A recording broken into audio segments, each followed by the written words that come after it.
be screwed, feel my own adrenaline. Yeah, I do just what I do, and I hope you let me in, yeah.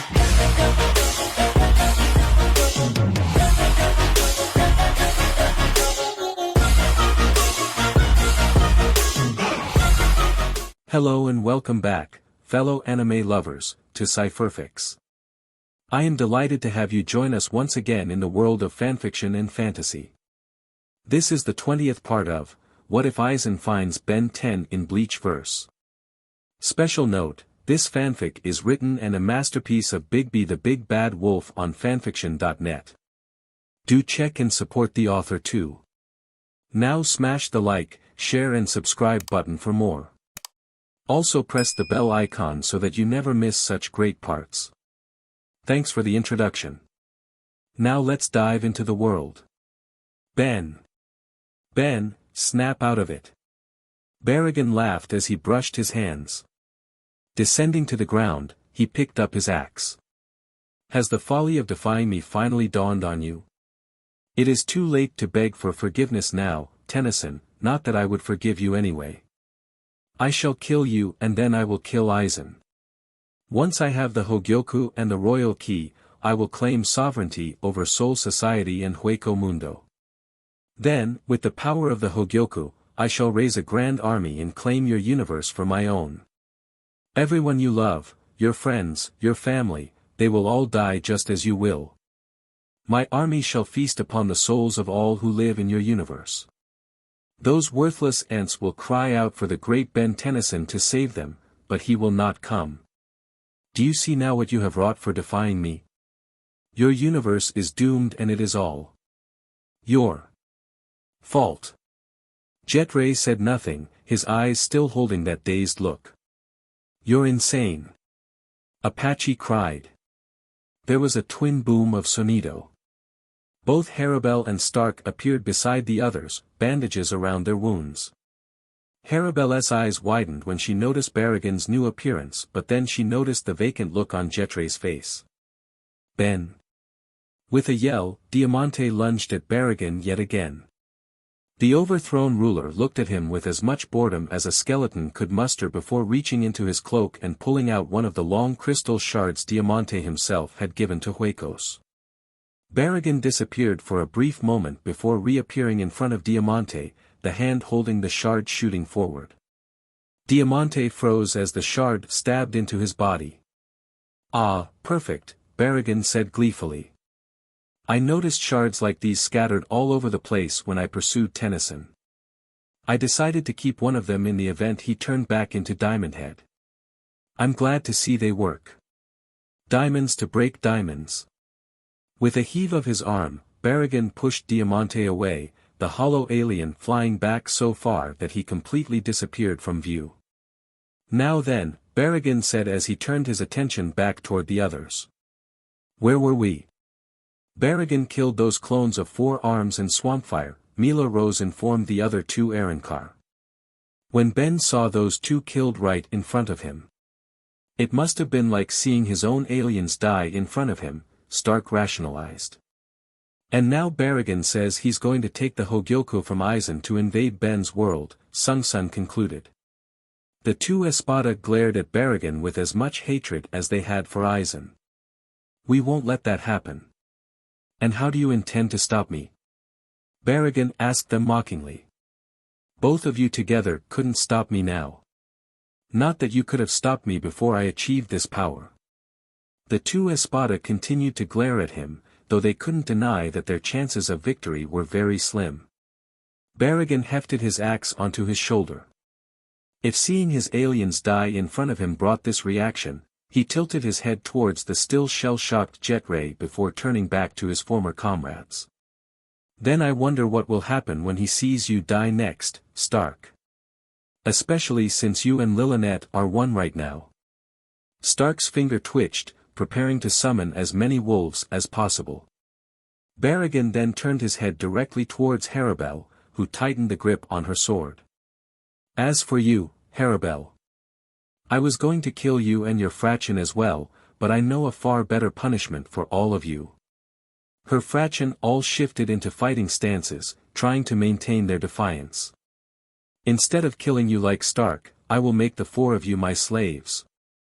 You will obey me, serve me, worship me, and while I do not care for such things myself, his tone became low and venomous. You will please my new army. Disgust and outrage spread among the group. If the looks Harabel and her fraction were giving Barragan could kill with a glance, he would be dead many times over. What the hell? Lynette cried out in Stark's mind. Not even Barragan sunk that low before. He wants to hurt Ben so bad he's willing to do something like that. Stark thought back, not bothering to hide his own disgust. I will kill you before that happens, Harabel stated. Oh, Harabel, Barragan said darkly. You and your fraction are the ones who will be begging for death and I shall refuse your pleas. This is your punishment for defying me as much as it is Tennyson's. A pity he won't be around to see how broken you'll dash. Electricity surged through Barragan's body. Everyone gasped and they saw a transparent amphibian floating behind him, tentacles on his back. You won't touch them. Barragan flailed his arms, swngng wildly, but his attacks harmlessly phased through amphibian's body. You know what all that gold and that giant axe make you, Barragan? One big lightning rod. Barragan gnashed his teeth. You worthless insect. I'm a jellyfish, bonehead. Barragan growled. I may not be able to hurt you Tennyson, but they are not so fortunate. He swung his axe, sending his Respira down at the others. Just as they were about to flee, a thin, rectangular barrier appeared before them to block the attack. Hurry! Hachigen urged them, obviously the creator of the barrier. We must get away from here. Go back to Hueco Mundo. Amphibian urged them, trying to put more power into his attack. But what about? I'll be fine. Amphibian cut Apache off. Go now. Are the others healed? Stark asked Hachigen. Hopefully so, Hachigen said as he dispersed the healing barrier. Though I must say, for one so young to take even a weaker version of Kuroshitsugu is nothing short of impressive. Be impressed later, we have to move. Stark said. Harabel's fraction and Charlotte immediately moved to retrieve Ken and his team. Mila Rose reached to pick up Ken himself when the hybrid hero slowly opened his eyes. Ken. Are you alright? Yeah, Ken said as he sat up, rubbing his head. What happened? Long story short, Miss Martian spoke up, Aizen and Ichigo are in Karakura town with Orihime and that Nelio lady. Ben would have gone after them but that other Espada Barragan showed up and he's really powerful. He killed 2 of those clones and now Ben's fighting him. Ken shot to his feet only to start wobbling.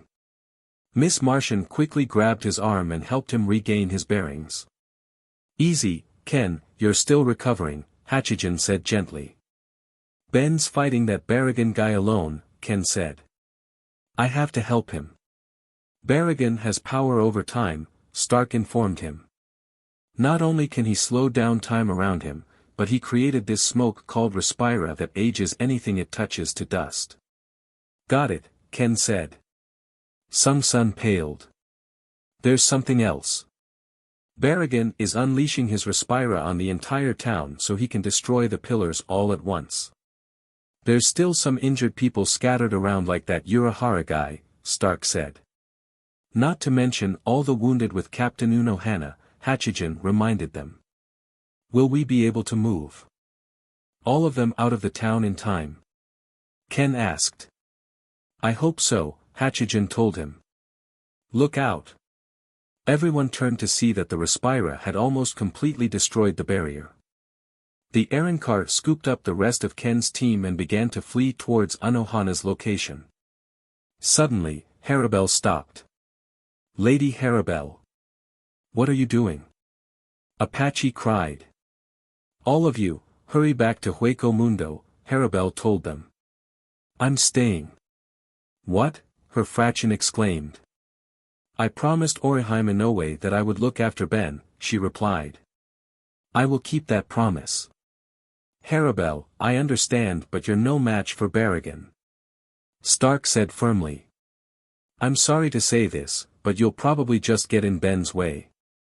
Then I won't get in the way, HAREM said. When Stark raised a brow, HAREM knelt down and scooped up one of the various shards that Diamante had fired around the area. Don't forget about me, Ken said. My intangibility can protect me from this Baragon guy's powers. We can still help Ben. HAREM nodded at him before looking back at Stark. Please look after my fraction, Stark. Lady HAREM. Apache started to object. Ladies, HAREM said softly. Please stay safe. Are you sure about this, HAREM? Stark questioned. If you're going to stay, then I should help you. Rally whatever survivors you can from Hueco Mundo. Even if we manage to defeat Baragon, we still have Aizen to worry about. We may need every available combatant to stop him. As the Primera Espada, they should be willing to listen to you. Captain Unohana could vouch for you to any of the remaining Soul Reapers still there, Hachigen pointed out. Stark sighed. Alright. We'll be back as soon as we can. But Apache started again. It's for the best, Apache, Mila Rose said quietly. There's nothing we can do right now except believe in Lady HAREM and Ben while we get reinforcements. Apache wanted to argue, but she found no words to defend her, slumped her head in defeat. Just please come back, Lady HAREM. You and Ben. We will, HAREM reassured her. As I believe in Ben, I believe we will win this. Good luck, Lady HAREM, Mila Rose said. Sung Sun nodded. Thank you, HAREM said. Sharing a nod with Ken, the two ran back toward where Amphibian and Baragon were fighting. Before we reach Unohana, we better get that Urahara guy and his lady friend, Stark said. That way we'll have everyone together when we leave. We better stick together, Hachigen recommended. Even if that Baragon's powers can destroy my barriers, they can at least provide us some protection. Good idea, Stark said. Well then, come on. Lady HAREM and Ben are counting on us, so let's move out. Apache shouted. Given the direness of their situation, Mila Rose and Sung Sun didn't bother commenting on their teammate trying to take command again. ****. Unaware of all the decisions happening behind him, Amphibian glared at his opponent. It's just you and me now, Baragon. No, it's just me, Tennyson. Good luck with that since you can't even touch me. You can't stay in that form forever, Tennyson. You've transformed quite a few times since our fight, and I'm certain you were doing so beforehand. You'll change back, and once you do, I will kill you. Not unless I take you down first. Baragon laughed as his Respira began to emit from his body once more. You may have caught me off guard, Tennyson, but attacks like that won't be enough. Amphibian narrowed his eyes as Baragon's Respira spread even further. No more playing around then. The moment he turned into anything that wasn't intangible or crystal, Baragon would age him to dust. Amphibian quickly scanned the area. If the Soul Reapers were willing to make the buildings as authentic as possible, was it likely that the power poles had actual electricity within them? His course set, he took off. Now where are you going? Baragon wondered, following after him as he emitted even more of his Respira. Amphibian could practically feel the Aaron car behind him. Looking down, he winced, as much as he could due to his lack of facial features, as he saw how badly Baragon's Respira had spread. To say he was running out of infrastructure was an understatement. Then his eyes landed on a residential area, complete with intact utility poles. Quickly he flew down and landed on top of the closest one, grabbing the service cables with his tentacles. Immediately he felt the electricity surging through him. Still don't get why they went the extra mile, but I'm not complaining. Amphibian said. Bah! Amphibian's eyes widened as Baragon sent a wave of Respira at him with a swing of his axe. Then to Baragon's own amazement, Amphibian's body transformed into blue lightning that dove into the service drop. Humph, so you can even turn your entire body into electricity. If that's the case. Bargon flew further down the street, slashing through the power cables like his axe was a pendulum guillotine. His mighty swings not only destroyed the cables but the houses on either side. Then, for good measure, he unleashed his respira on the cables, watching as they crumbled away. His power continued to spread down the cables from one pole to the next when a bolt of lightning shot out of the fourth pole down the street. Do you honestly think that absorbing some extra electricity will be enough to defeat me? Barragan asked as Amphibian reverted back to his original form.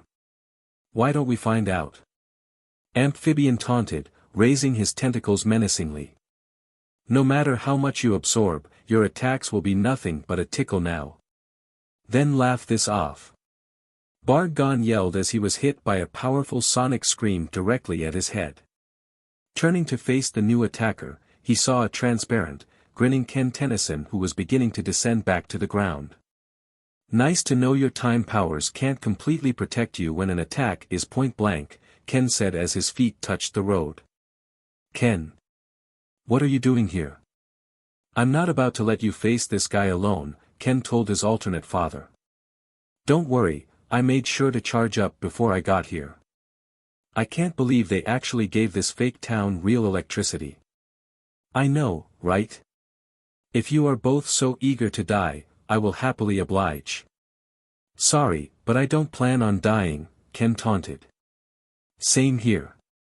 Barragan's pressure flared up again, his respira spreading once more. Ken winced as he witnessed several houses crumbling away. They weren't kidding about his power. Looking up at Amphibian, he tilted his head towards the right. Nodding, Amphibian flew off, Ken leaping in the same direction. You can't stay intangible forever. Barragan yelled at them, increasing the speed and range of his respira. I will kill you both. Guessing you have a plan?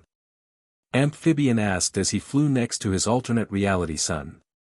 Something like that, but for it to work, we need to distract him so Harabel can. Harabel's still here. She wants to help you. I can't let Barragan hurt her. He said he was going to dash. Miss Martian already told me, Ken said grimly. So we won't let that happen. Harabel is preparing a trap for Barragan. We just need to keep him distracted. Alright, Amphibian said quietly. I hope this works. Me too, Ken said as he looked over his shoulder, watching uneasily as Barragan's respira continued spreading across the street. Whatever strategy you're forming won't save you, worthless trash. Barragan shouted as he flew after them.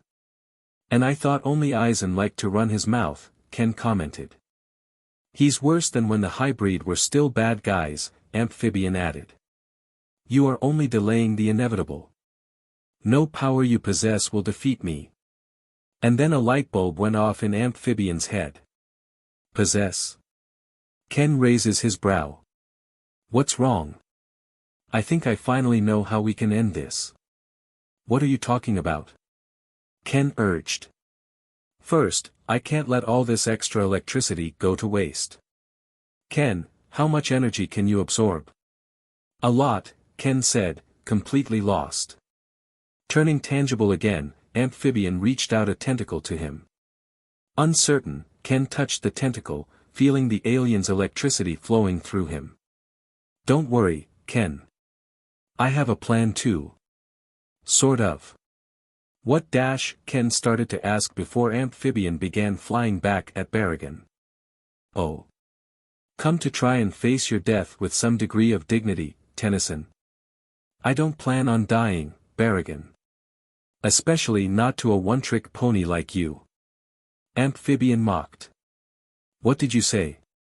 Face it, Barragan, all you have going for you is your respira, which I already proved that several of my guys can counter. I have no idea why I was ever scared of you. You dare dash. Oh, I dare, Barragan. I even double dare. At least Aizen has more going for him than just his Kyoka Suigetsu. But you? Take away your respira and you're nothing. Nothing. Nothing. Now I've done it, Amphibian said to himself as Barragan flared his spiritual pressure again, immediately becoming intangible as a flaring red aura erupted from the Aeronkar. You think my Respira is all I have, Tennyson? Allow me to prove you wrong. I don't think so. Amphibian darted at him. How many times will you try to attack me before you realize how pointless it is?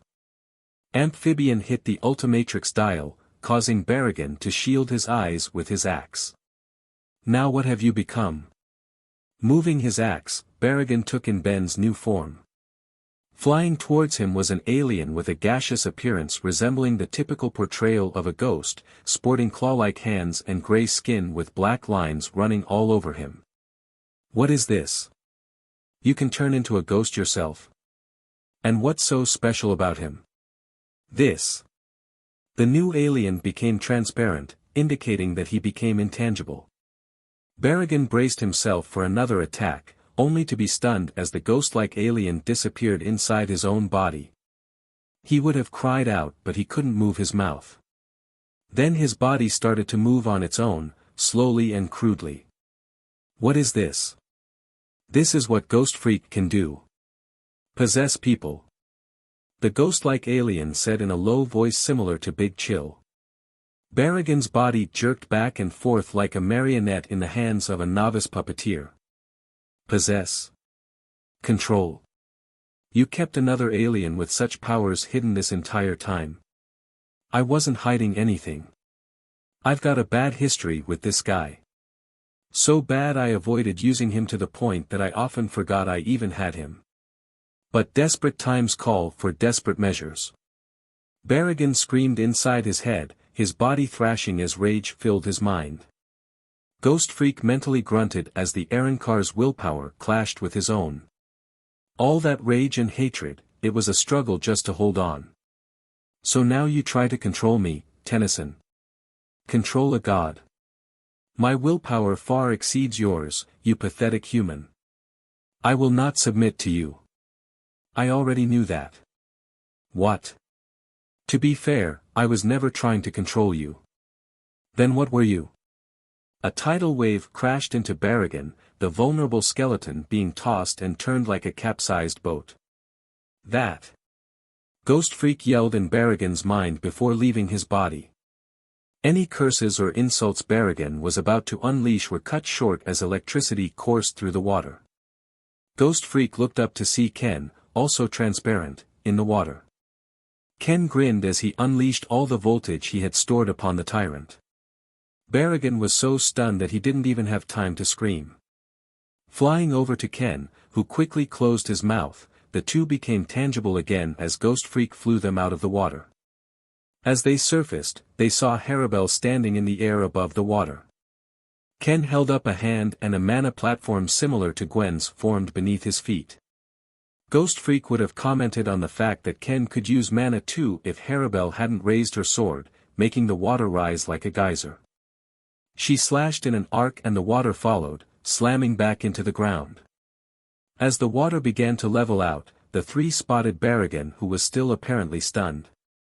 Raising her free hand, Harabel held up another one of the shards. This one was the staff that Diamante had created for Fuego. Her spiritual pressure rising, Harabel dove at Baragon, aiming the spear directly for his head. Ghost Freak quickly flew after her. Channeling all her strength, Harabel stabbed the spear at her foe. Only for Baragon to grab it before the tip could reach his forehead. Harabel's eyes widened as the light in Baragon's eyes flashed. Very well, Harabel, Baragon said as he rose to his feet. You can die first. He swung his axe.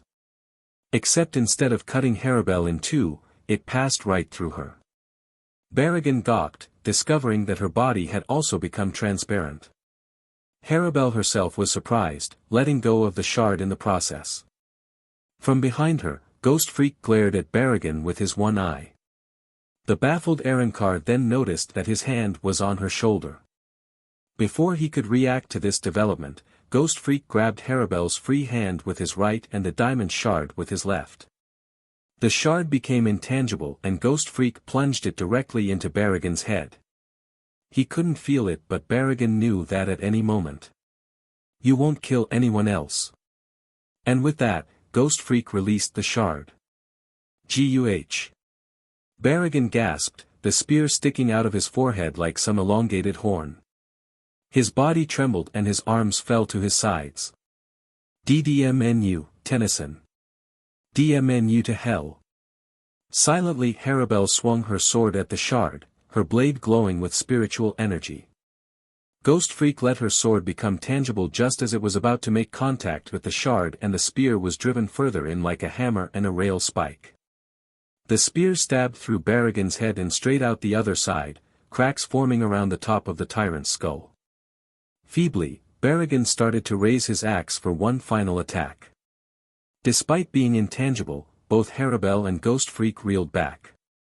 But just as Barragan lifted his axe to eye level, the red energy emitting from his body began to fade. His arm once again fell, his axe slipping out of his loose grip and clanging when it hit the ground. Like a once mighty tree, Barragan fell to the ground, his golden chains clanging as they struck the stone.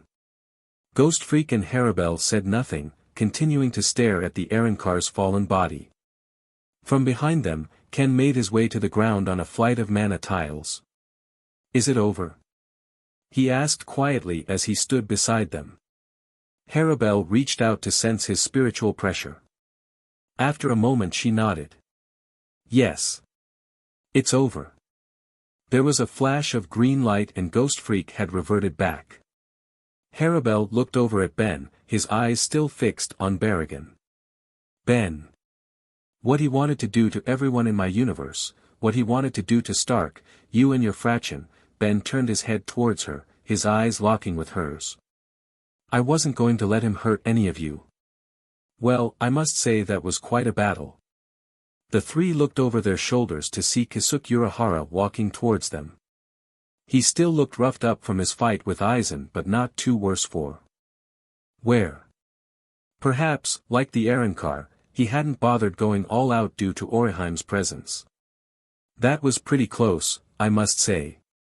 Luckily you stopped him before he could destroy the pillars and reach the real town. Now that he's out of the way, we can focus on Aizen. Ben paled. Aizen. Ichigo.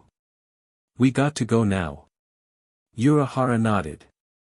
I'll open the Senkamen for you. It'll take a moment so you can enjoy your time together a little longer. Huh.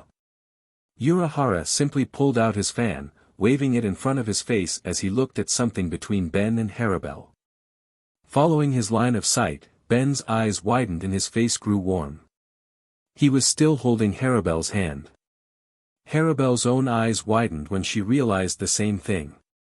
The two let go simultaneously.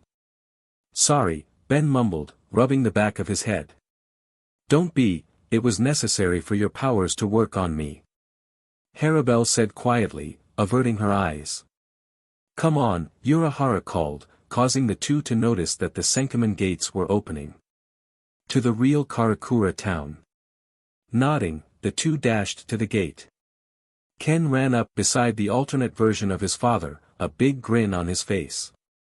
I guess you share my dad's fondness for blondes, he whispered playfully. Ben nearly bit his tongue, his cheeks reddening as he glanced to see if Harabel had heard him. When she appeared to be focused on the gates, Ben shot an irritated look at his alternate self-son, who only smiled back. No more words were said as the four ran through the gates.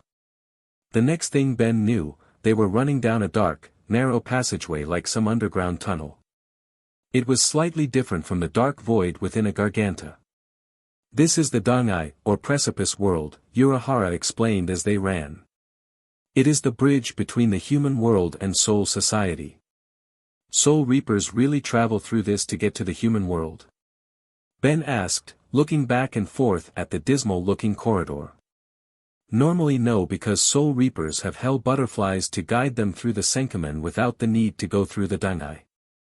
Ben raised a brow, wondering if Urahara was talking about an actual butterfly. At this point, he probably was. Do you think Ichigo is alright with just his dad and Neliel helping him? You don't know Ichigo like I do, Ben, Ken said reassuringly. Sure, Things will get strong for him, but he always comes out stronger for it. He should at least be able to keep Aizen busy till we get there. I hope so, Ben said.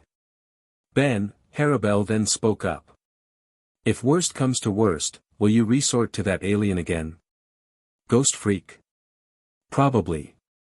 He might be able to get the Hogyoku out of Aizen. Or at least keep him occupied until someone else can do it. Yes, I noticed that during your fight with the Espada, Urahara commented.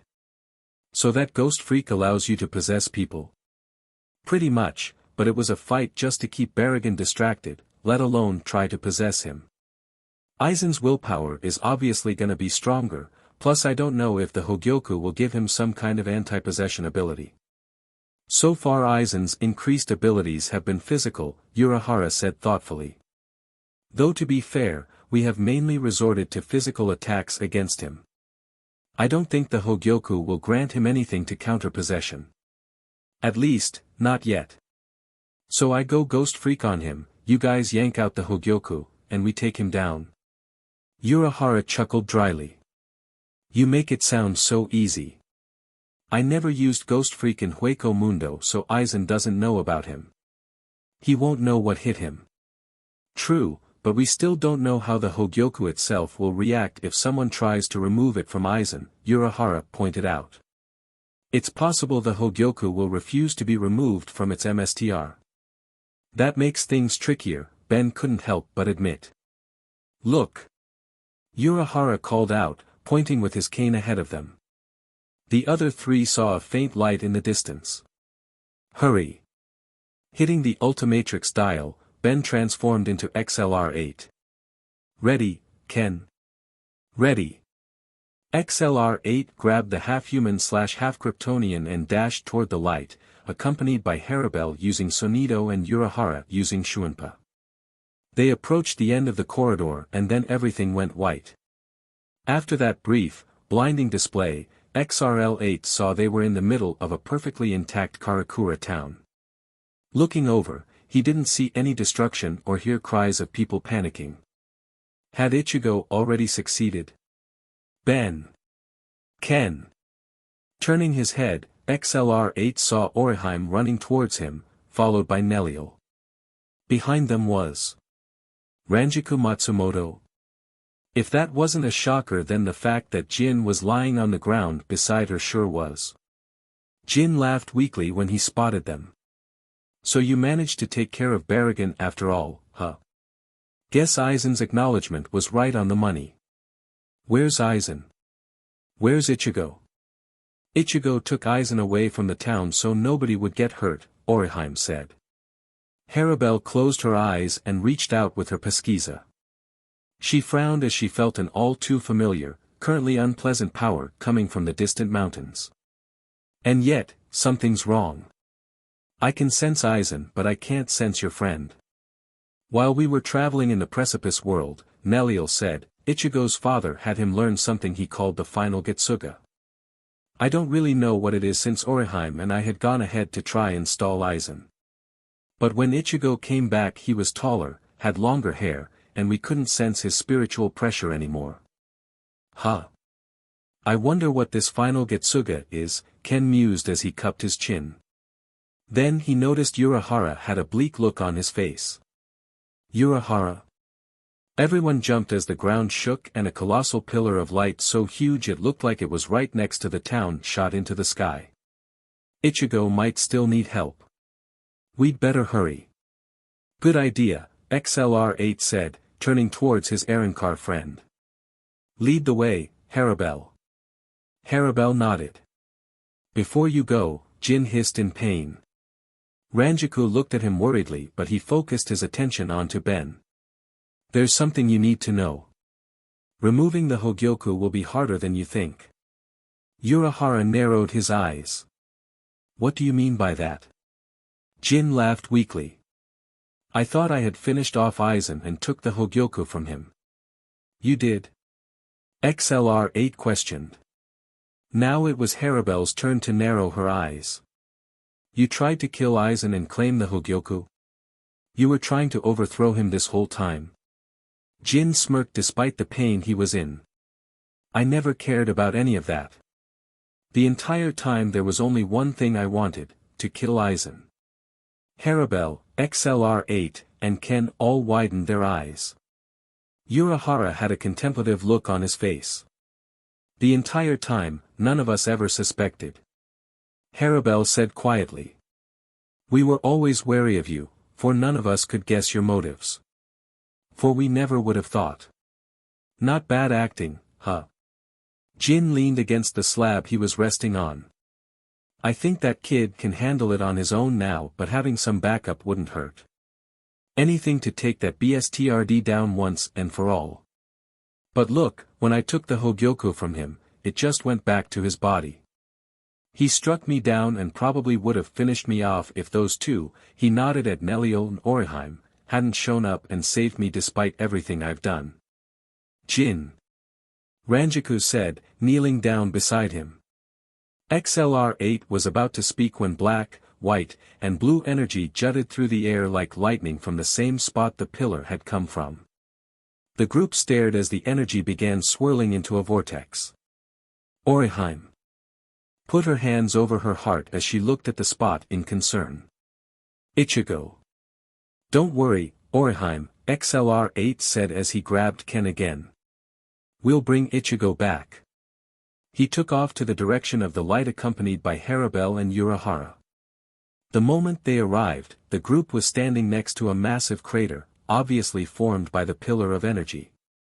The question, however, was Aizen responsible? Or Ichigo? Speaking of which, where were? There they were, floating above the center of the crater. To say Aizen had changed was an understatement. His body was pure white except for his hands and legs, which were now pitch black. It looked like his sword was now fused to his hand and his face now resembled a black skull with a third eye in the middle of his forehead. His two regular eyes were now pure white. He also sported 3 holes that ran vertically down his chest, the Hogyoku floating in the middle of the top hole. He was sporting 6 sheet-like wings with an eye in the middle of each and a skull at each tip. The bottoms of the wings flowed into long tendrils. That's Aizen's evolution? Ken asked. It suits him, XLR8 said coldly. A monster in and out.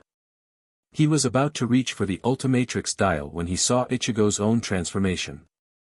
Ichigo's hair had not only extended down to his waist, but had become pitch black like the energy he had just released. Grayish bandages wrapped around his torso, right arm, and even up to his face just beneath the eyes.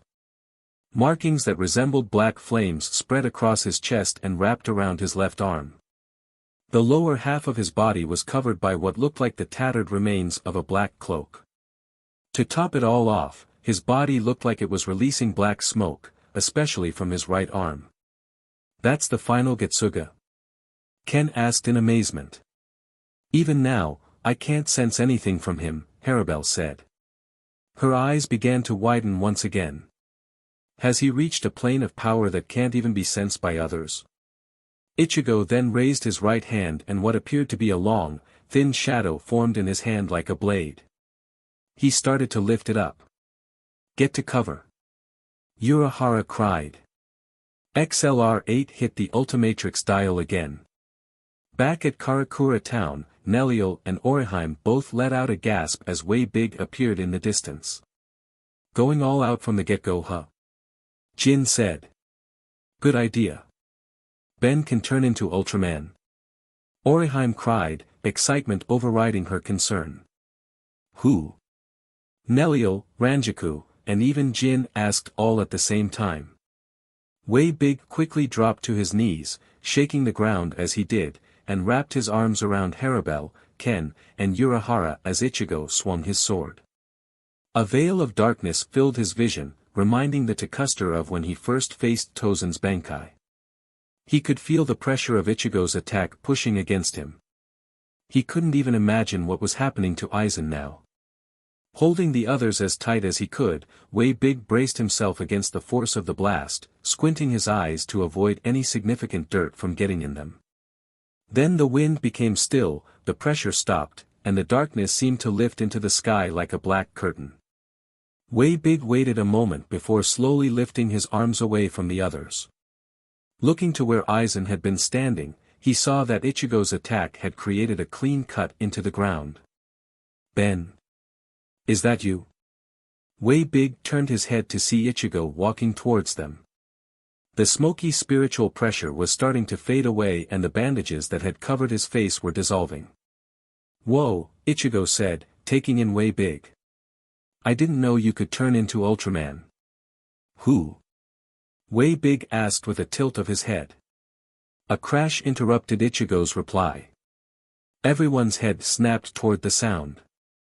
Aizen was lying on the ground, bereft of his wings and the black coloring that had been on his hands. There was a massive gash that ran from the back of his head and down his spine. There was a creak and a crack as parts of his whitened body seemed to stretch in order to close the wound, like grotesque stitches.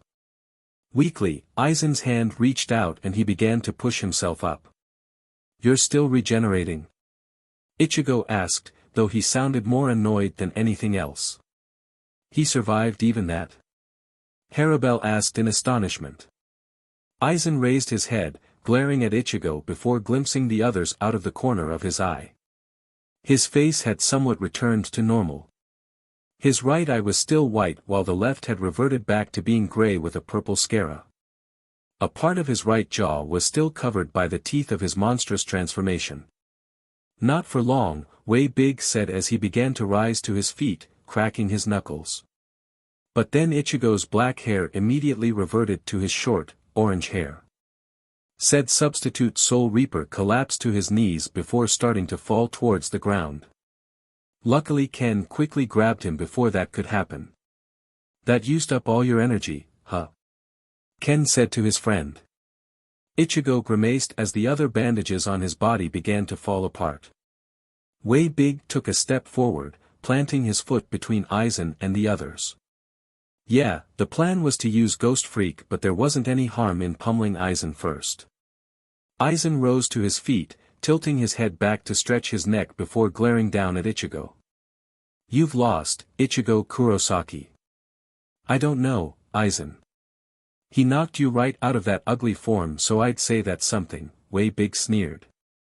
Not gonna lie though, that form really brought out your real personality.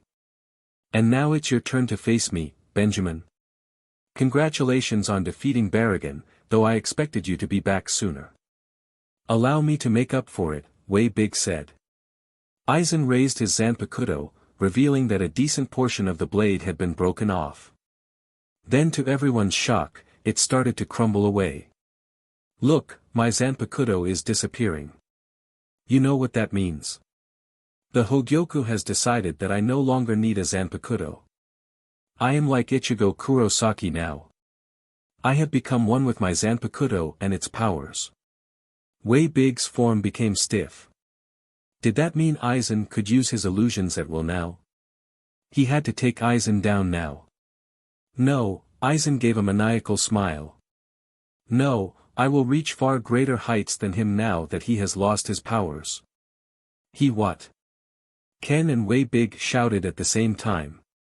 Harem looked at Ichigo in disbelief, the substitute Soul Reaper simply stared at the ground.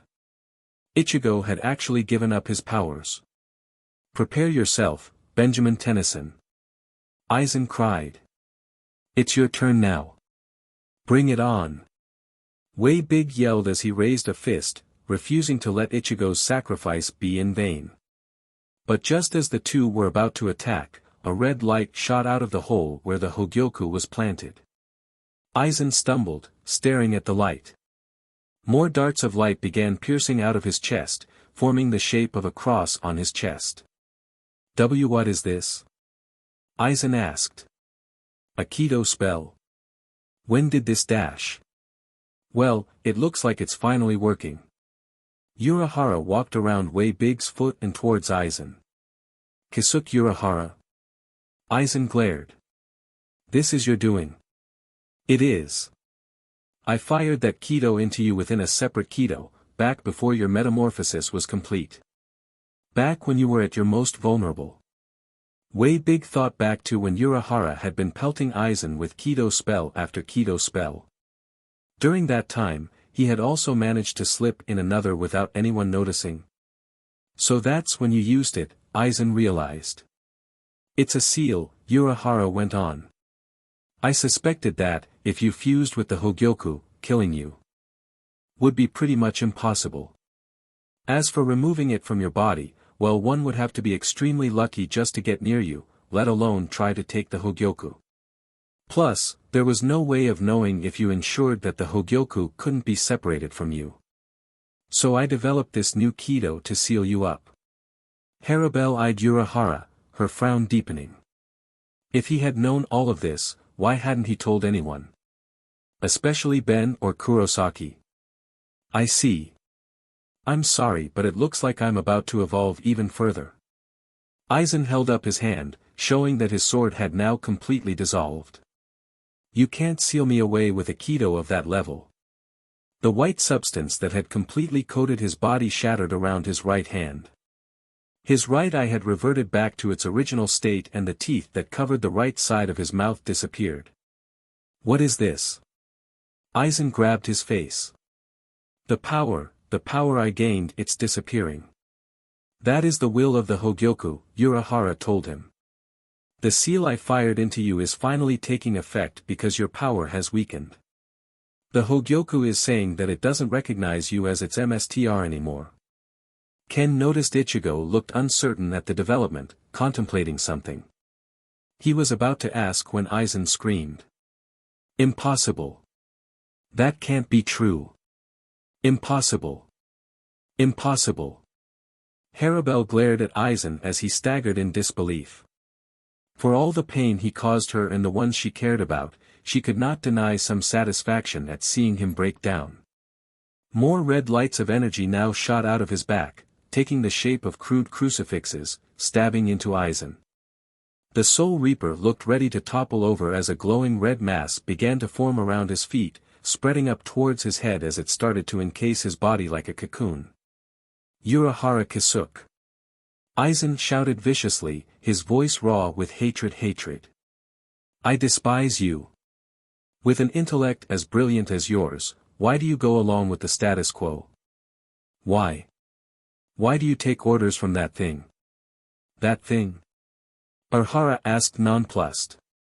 Are you referring to the Soul King? Ah. I guess that means you saw it, huh? Of course I did. Aizen screamed. Why do you think I wish to show Benjamin? Suddenly Aizen looked up at Waybig almost pleadingly.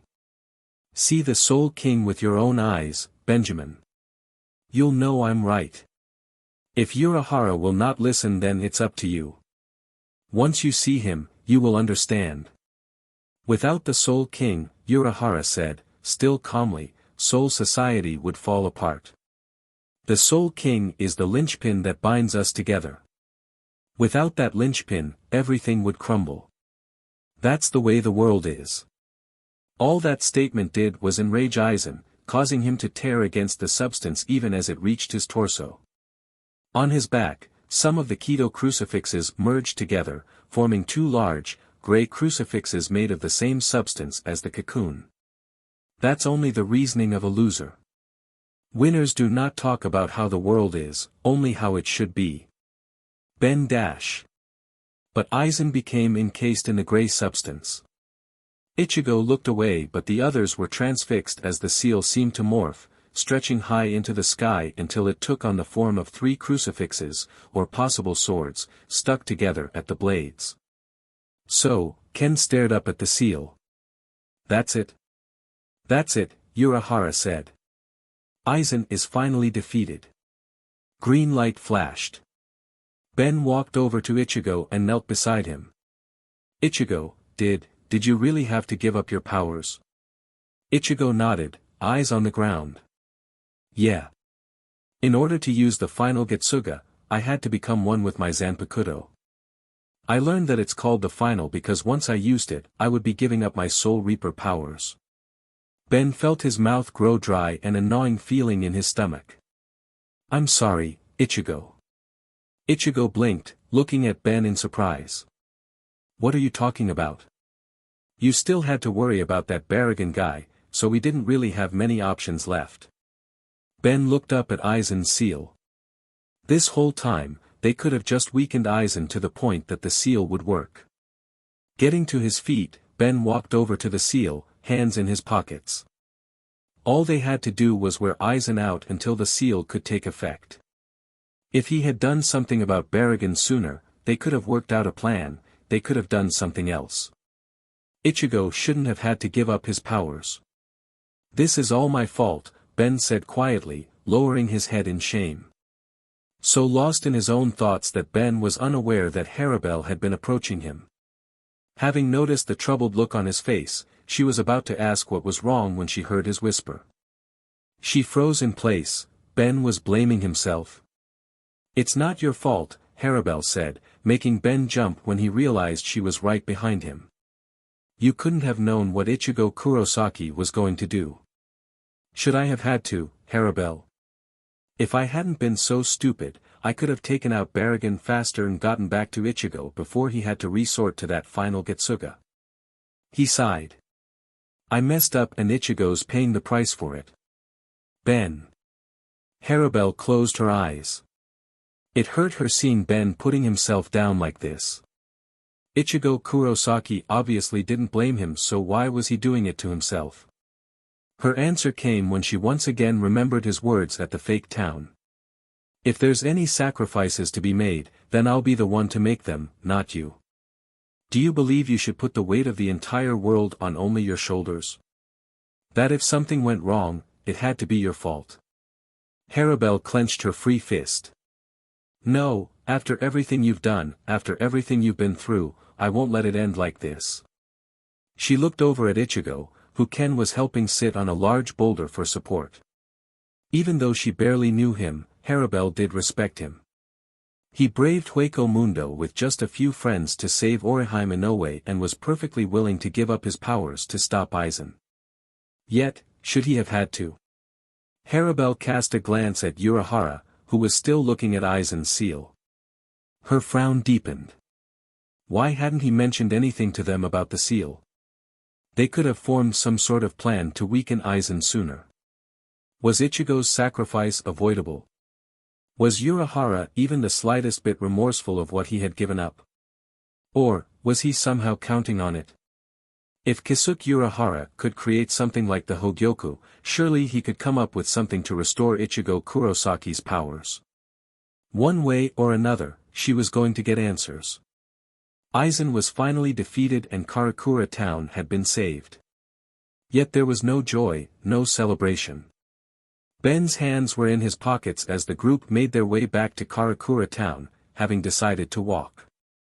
The wielder of the Ultimatrix kept glancing over at Ichigo, whose attention was only on his home. A couple of times Ben opened his mouth, only to snap it shut and resume staring at the ground as they continued trekking. This action was immediately noticed by both Ken and Harem. The latter spared a glance back at where Aizen's seal stood. Urahara had stayed behind to oversee it for the time being. As much as she wanted to confront him about the seal, Ben needed her right now. Harem. The third Espada's head shifted back up from the ground she had been contemplating. Ben was standing directly in front of her, looking at her in concern. "Hey," he asked gently. "Are you okay?" "I'm fine," Harem answered softly. "Are you alright?" Ben turned his head towards Ichigo, who was still facing forward as he walked ahead. "I don't think that really matters right now." Harem started to speak up, but Ben had already resumed walking. Seeing the brave and determined hero so crestfallen again tore at her. As they got closer to the town, Orihime ran up to them with Neliel galloping behind. Seeing everyone unharmed brought a smile to Orihime's face, yet it quickly fell when she sensed the melancholy atmosphere. Neliel, also noticing it, gently put a hand on Orihime's shoulder as the group approached.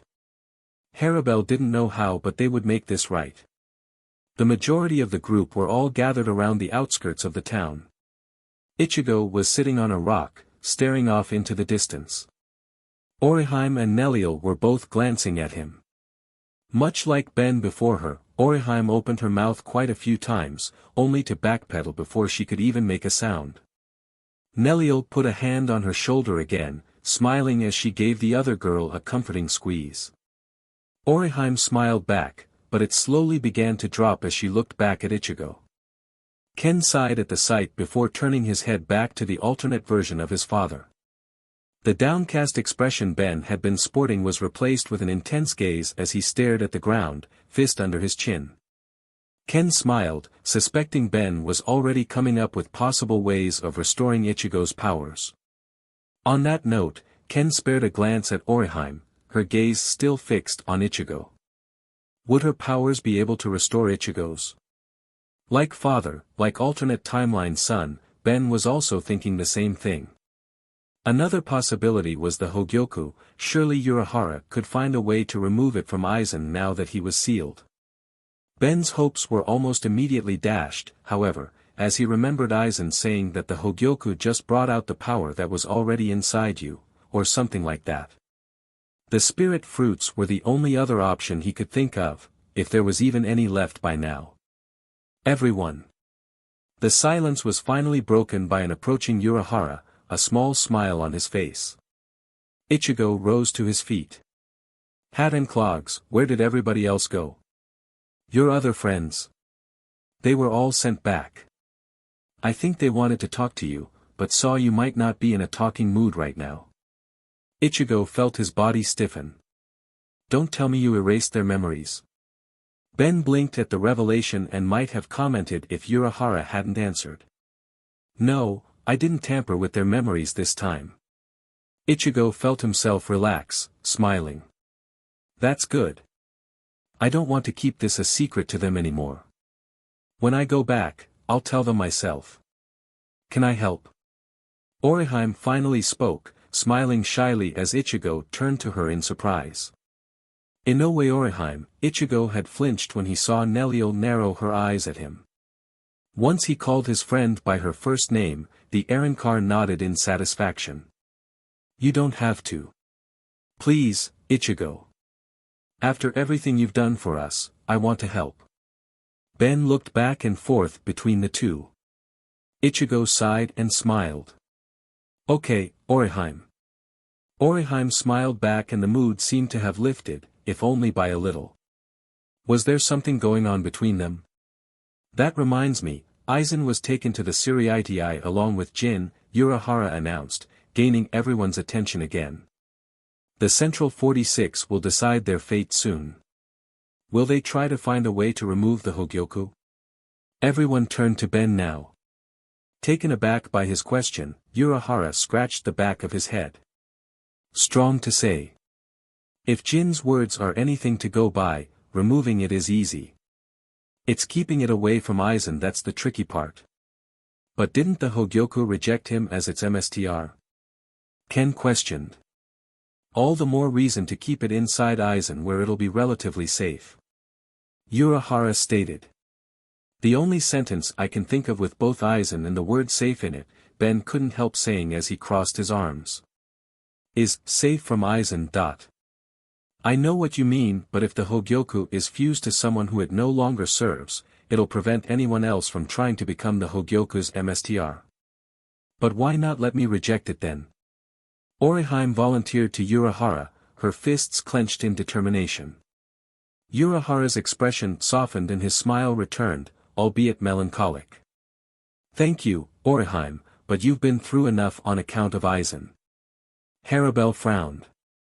You have a potential means of destroying the Hogyoku for good. Why not allow Orihime Inoue this opportunity? I don't know if the Hogyoku might do something to Orihime once she began using her powers, Urahara answered evenly. I don't want to expose her to further risk.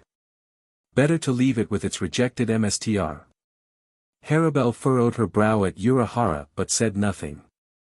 Noticing Ben looking at her in worry, she relaxed her stance. The third Espada would let the matter go, for now. I've been wondering about that, actually. Did the Hogyoku really reject Aizen? Everyone stared at Ichigo, who was sitting back down and staring up into the sky. Ben unfolded his arms and tilted his head. What do you mean, Ichigo? Remember what you told me about the Hogyoku granting people their desires? Ichigo reminded him. Well, I'm starting to think that maybe Aizen wanted to lose his powers. Urahara's eyes narrowed, Oriheim's jaw dropped, Neliel nearly dropped her lance, Ken felt his body slacken, Harabel looked completely unconvinced, and Ben's arms hung at his sides. How did you come to that conclusion? Harabel asked, with a hint of incredulity. It happened when I was finally able to feel his sword during our fight. Huh. Let me explain, Ichigo said with a chuckle at Ben's raised brow. I can get a read on my opponent when our blades touch in battle. When I finally became strong enough to fight Aizen equally, I only felt loneliness in his blade. If he had all this power when he was born, maybe he was looking for someone he could relate to. After he had given up on looking, maybe, deep down, he wished he could be like everyone else instead. If we had met under different circumstances, could we have been friends? Ben felt as if a lightning bolt was surging through his body, rendering him numb. Had Aizen been serious? No, Ben decided as he shook his head fiercely, even if Aizen had been honest, that would never justify everything he had done. Ichigo. Ken. Ben. Lady Harabel. Your Majesty. Looking over their shoulders, the group saw the Teen Titans, Stark, Charlotte, and Harabel's fraction walking towards them. Accompanying them were not only Renji and Yuryu, but also a female Soul Reaper with short black hair and a muscular, dark-skinned young man with short, messy hair. The female Soul Reaper had her left arm in a sling and bandages around her chest. The unnamed young man had his left arm covered in bandages, along with several more wrapped around his head. Renji, Yuryu, and the girl were all smiling. Yuryu. Rukia. Chad. Renji. Ichigo got back up to his feet. What are you guys doing? Should you really be walking around right now? You're one to talk, the female Soul Reaper, most likely Rukia, spoke. You're looking dash. Apache shoved her to the side, running towards Ben eagerly. You did it. You really beat Aizen. I knew His Majesty would prevail. Charlotte put his hands on his hips proudly. There is no obstacle King Benjamin can't overcome. Renji scratched his head.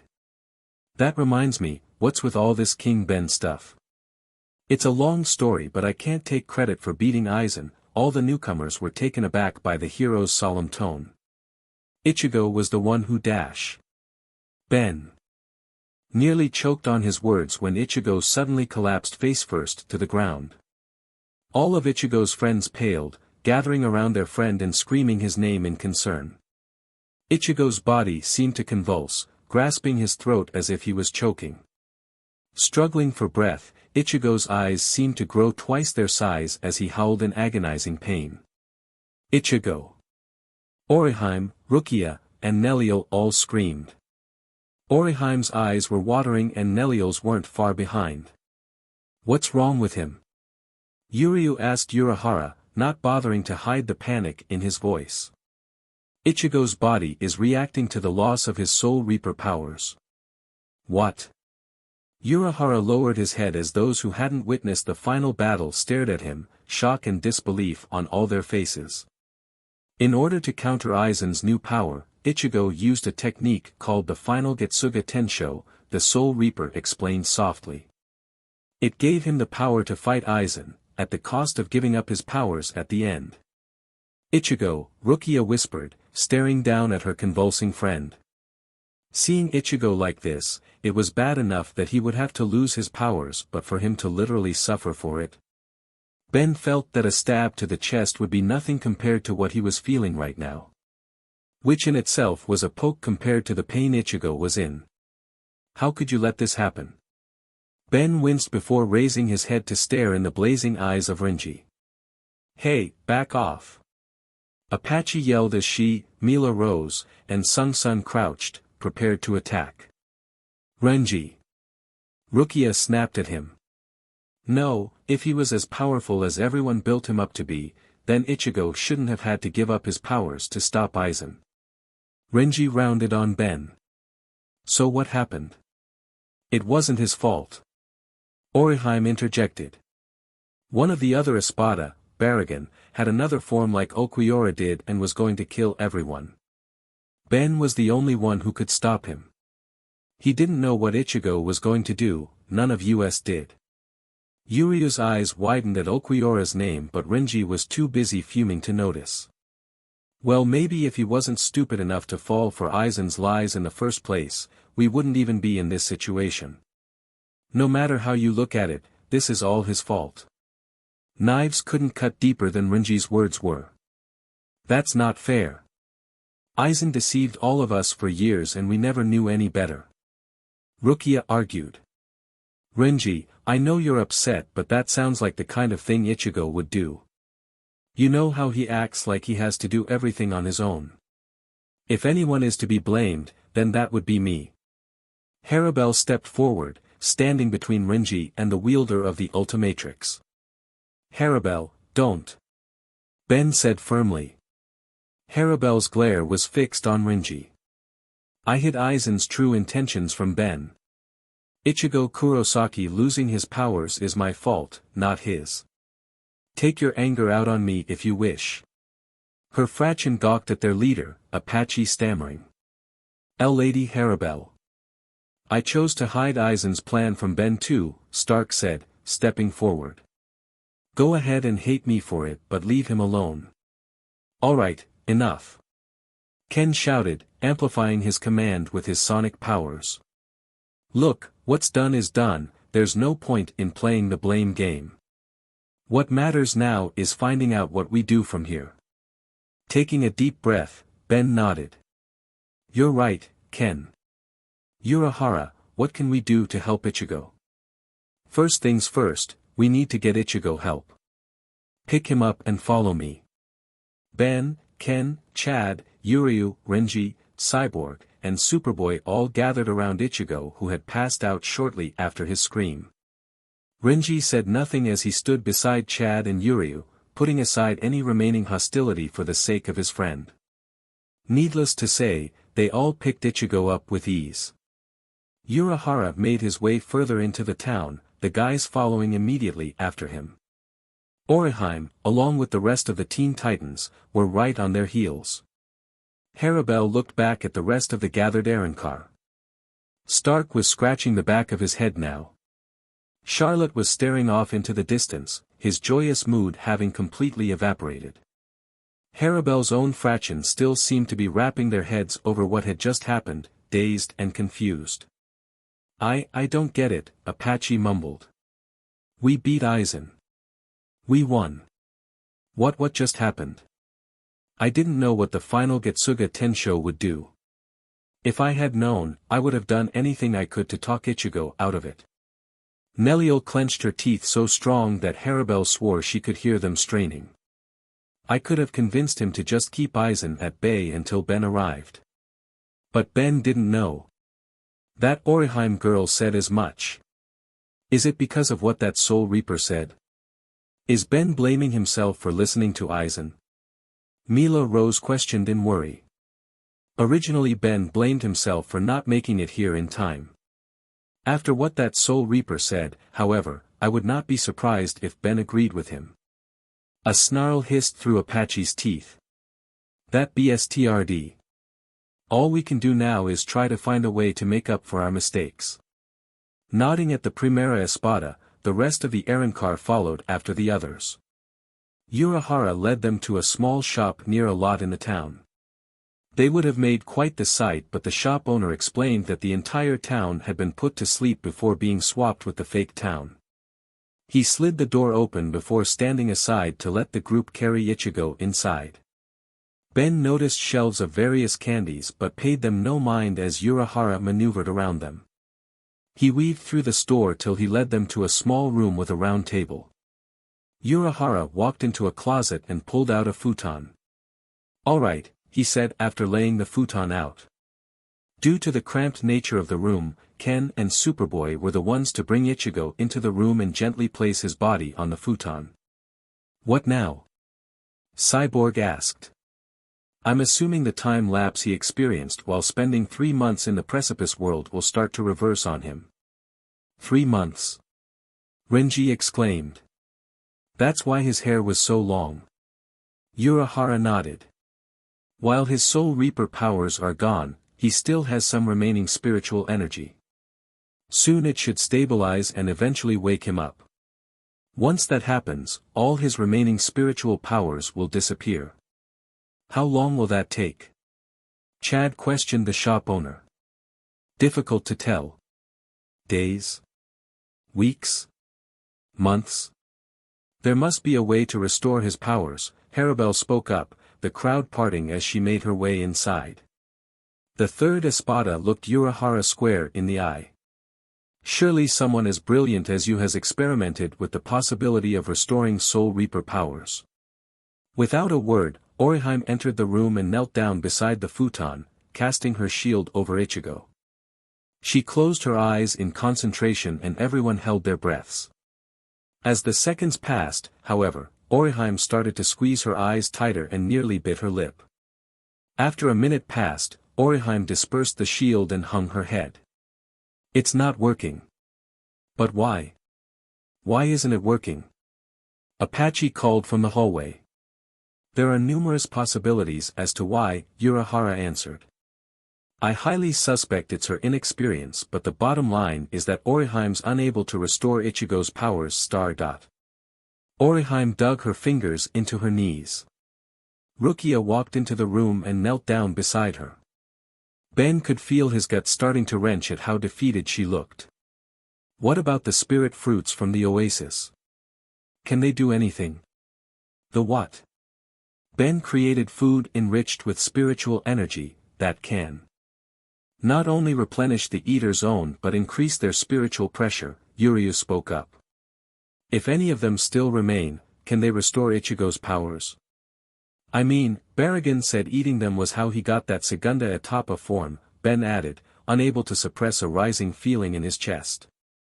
We would have to wait until Ichigo awoke before we can test that, Urahara told him. Not to mention with how minuscule Ichigo's spiritual pressure will be, the fruits may not be enough, if they work at all. Well, can't you boost his spiritual pressure or something? Superboy asked. Maybe transfer spirit energy into him? Really doubt you can just jumpstart him like a car battery, Connor, Cyborg said. If Superboy had a problem with his real name being used, he didn't show it. Urahara's body had become rigid, his eyes slowly widening and his mouth hanging open. Urahara? Ken asked. I wonder. Yes. Ben asked eagerly. Urahara scratched his chin. I'll have to check to be sure, but maybe, just maybe. Are you doing that on purpose? Lillianette shoved her way into the room, putting her hands on her hips. If you've got an idea, then tell us. Lillianette? When did you and Stark separate? On the way here, Lillianette responded softly. Like I said, Urahara spoke up, I'll have to check first, but there might be hope after all. Oriheim looked up at the shop owner, the edges of her mouth attempting to become a smile.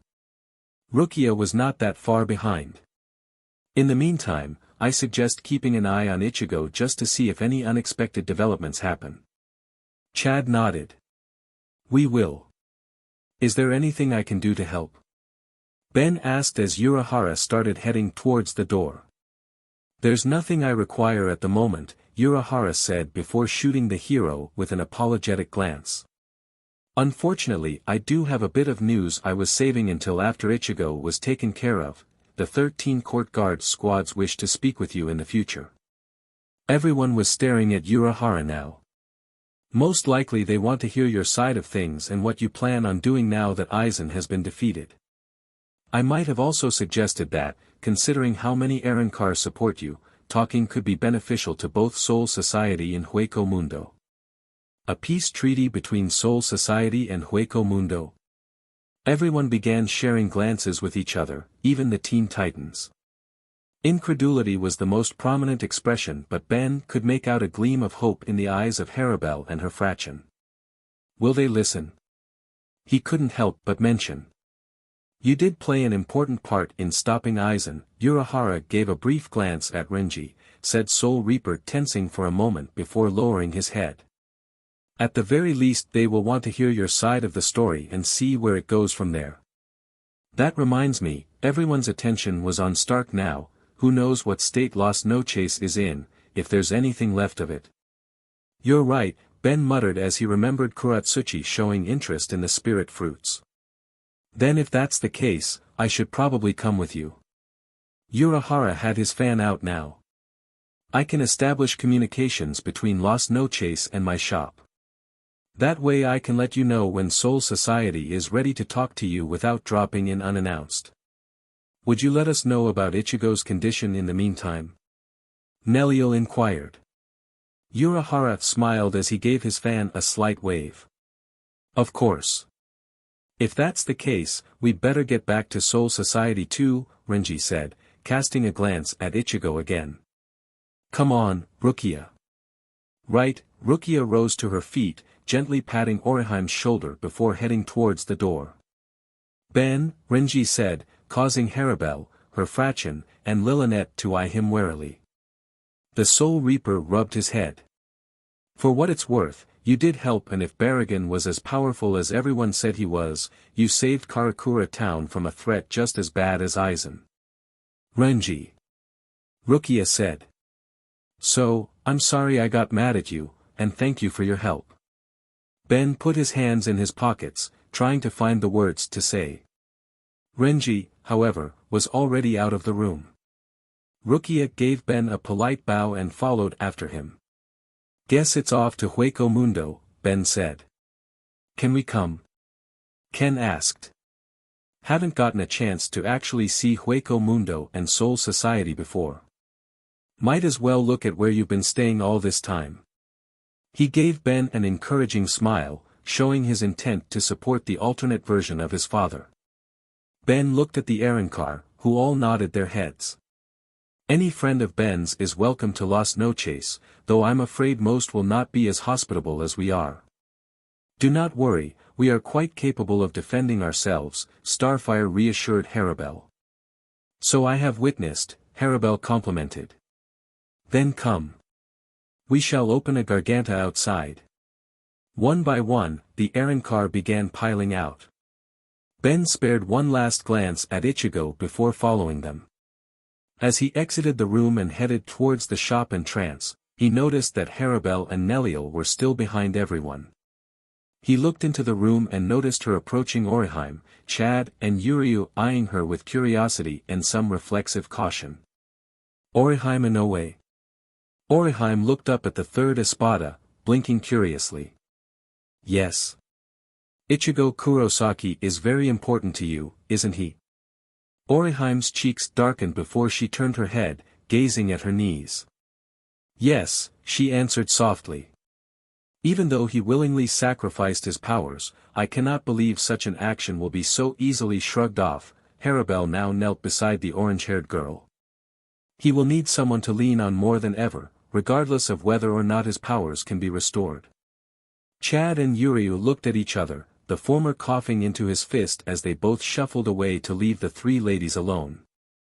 As they entered the hallway, they paused to see Ben scanning the various shelves, shrugging at them with a sheepish smile. Nodding in understanding, the three hurried out as quickly, and quietly, as possible. Ben held the front door open for the other two, both nodding in thanks. As Ben started to slowly close the door, he looked at the back room. Hopefully Urahara's idea can work, he said to himself as he slowly closed the door. We'll get your powers back, Ichigo. Somehow. So alright folks, that's all for today. Stay tuned for part 21. Do subscribe, like and share for more such videos. Also check out the story and author Bigby the Big Bad Wolf on fanfiction.net.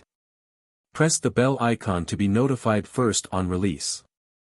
See you in the next video. Till then, goodbye.